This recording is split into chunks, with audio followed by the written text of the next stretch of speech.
നല്ല പഞ്ഞി പോലത്തെ ഈസി ആയിട്ട് നമുക്ക് റെഡിയാക്കാൻ പറ്റിയ ഒരു ബ്രേക്ക്ഫാസ്റ്റിൻ്റെ റെസിപ്പിയാണ് കേട്ടോ. ഒന്ന് സിമ്പിളാണ് റെഡിയാക്കാൻ.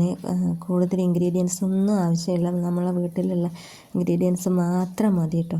അപ്പോൾ എങ്ങനെയൊന്ന് റെഡിയാക്കുമെന്ന് കണ്ടു നോക്കാം കേട്ടോ, സ്കിപ്പ് ചെയ്യാതെ കാണണേ. അപ്പോൾ welcome back to my channel. നിങ്ങൾ എൻ്റെ വീഡിയോ ആദ്യമായിട്ടാണ് കാണുന്നുണ്ടെന്നുണ്ടെങ്കിൽ ഒന്ന് ചാനൽ സബ്സ്ക്രൈബ് ചെയ്ത് സപ്പോർട്ട് ചെയ്യാം കേട്ടോ.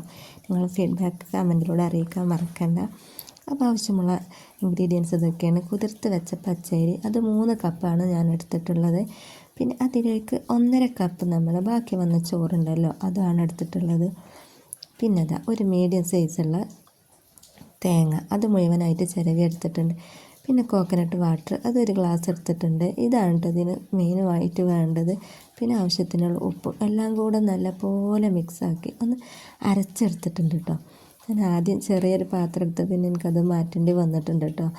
അങ്ങനെ മാവൊക്കെ ഇവിടെ റെഡി ആയിട്ടുണ്ട്. ഇനി ഇത് നമുക്കൊരു ഓവർനൈറ്റ് സെറ്റാകാൻ വേണ്ടി വെക്കാം. അപ്പോൾ രാവിലെ നമ്മുടെ മാവൊക്കെ ഒന്ന് റെഡി ആയിട്ടുണ്ട്. ഇനി ഇത് നമുക്ക് ചൂടായ ചട്ടിയിൽ ഒഴിച്ചിട്ട് നല്ലപോലെ ഒന്ന് ചുട്ടെടുക്കാം കേട്ടോ.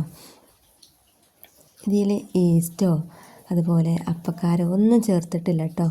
അപ്പോൾ അങ്ങനെയൊന്നുമില്ല, നല്ല ഹെൽത്തി ആയിട്ടുള്ളൊരു ബ്രേക്ക്ഫാസ്റ്റ് തന്നെയാണത്.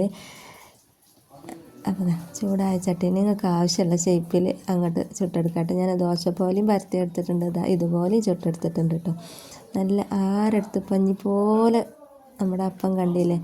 നമുക്ക് ഏത് ചമ്മന്തിയോ അതുപോലെ കുറുമയൊക്കെ വേണമെങ്കിൽ നമുക്കിതൊക്കെ ചേർത്ത് കഴിക്കാട്ടോ. അടിപൊളി റെസിപ്പിയാണ്, മസ്റ്റായിട്ട് ട്രൈ ചെയ്യണം. അപ്പോൾ അടുത്ത വീഡിയോ ആയിട്ട് വരുന്നത് വരെ ബൈ.